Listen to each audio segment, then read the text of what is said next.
జై శ్రీకృష్ణ. శ్రీమద్ భగవద్గీత 12వ అధ్యాయము భక్తి యోగము. ఓం శ్రీ పరమాత్మనే నమః. శ్రీమద్ భగవద్గీత అథ 12ోऽధ్యాయः. అర్జున ఉవాచ ఏవం సతతయుక్తా ఏ భక్తాస్త్వాం పర్యుపాసతే ఏ చాప్యక్షరమవ్యక్తం తేషాం కే యోగవిత్తమాః.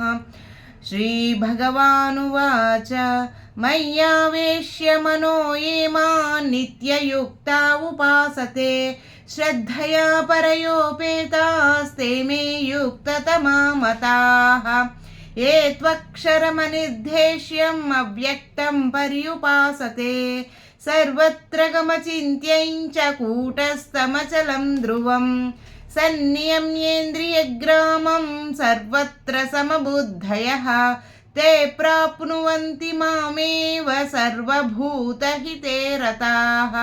క్లేశోధికతరస్తేషాం అవ్యక్తాసక్తచేతసాం అవ్యక్తా హి గతిర్దుఃఖం దేహవద్భిరవాప్యతే.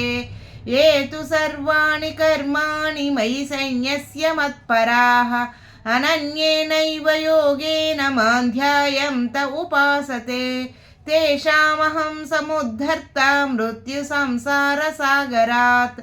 భవామి న చిరాత్ పార్థ మయ్యావేశిత చేతసాం మయ్యేవ మన ఆదత్స్వ మయి బుద్ధిం నివేశయ నివశిష్యసి మయ్యేవ అత ఊర్ధ్వన్న సంశయః.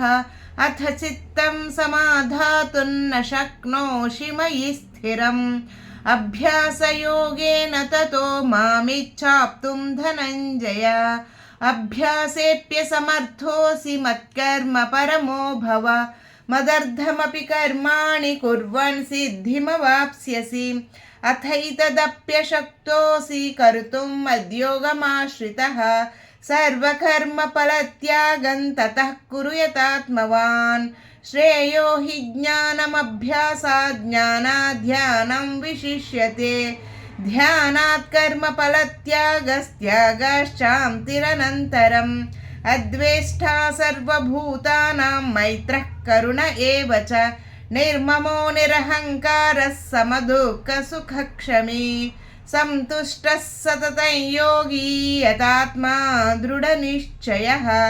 మయర్పితమనో బుద్ధిర్యో మద్భక్తः స మే ప్రియः యస్మాన్నో ద్విజతే లోకో లోకాన్నో ద్విజతే చ యః. హర్షామర్షభయోద్వేగైర్ముక్తో యః స చ మే ప్రియः. అనపేక్షः శుచిర్దక్ష ఉదాసీనో గతవ్యదః సర్వారంభ పరిత్యాగీ యో మద్భక్తः స మే ప్రియः. యో న హృష్యతి న ద్వేష్టి న శోచతి న కాంక్షతి శుభాశుభ పరిత్యాగీ భక్తిమాన్ యః స మే ప్రియः.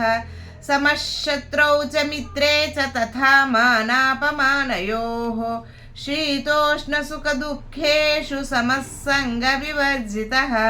తుల్యనిందాస్తుతిర్మౌని సంతుష్టో येन కేనచిత్ అనికేతః స్థిరమతిర్భక్తిమాన్ మే ప్రియో నరః. ఏ తు ధర్మ్యామృతమిదం యథోక్తం పర్యుపాసతే శ్రద్ధధానా మత్పరమా భక్తాస్తేతీవ మే ప్రియాః.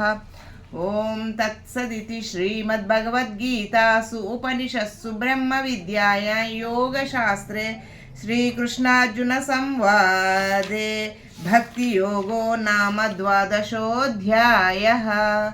ఓం శ్రీకృష్ణార్పణమస్తు.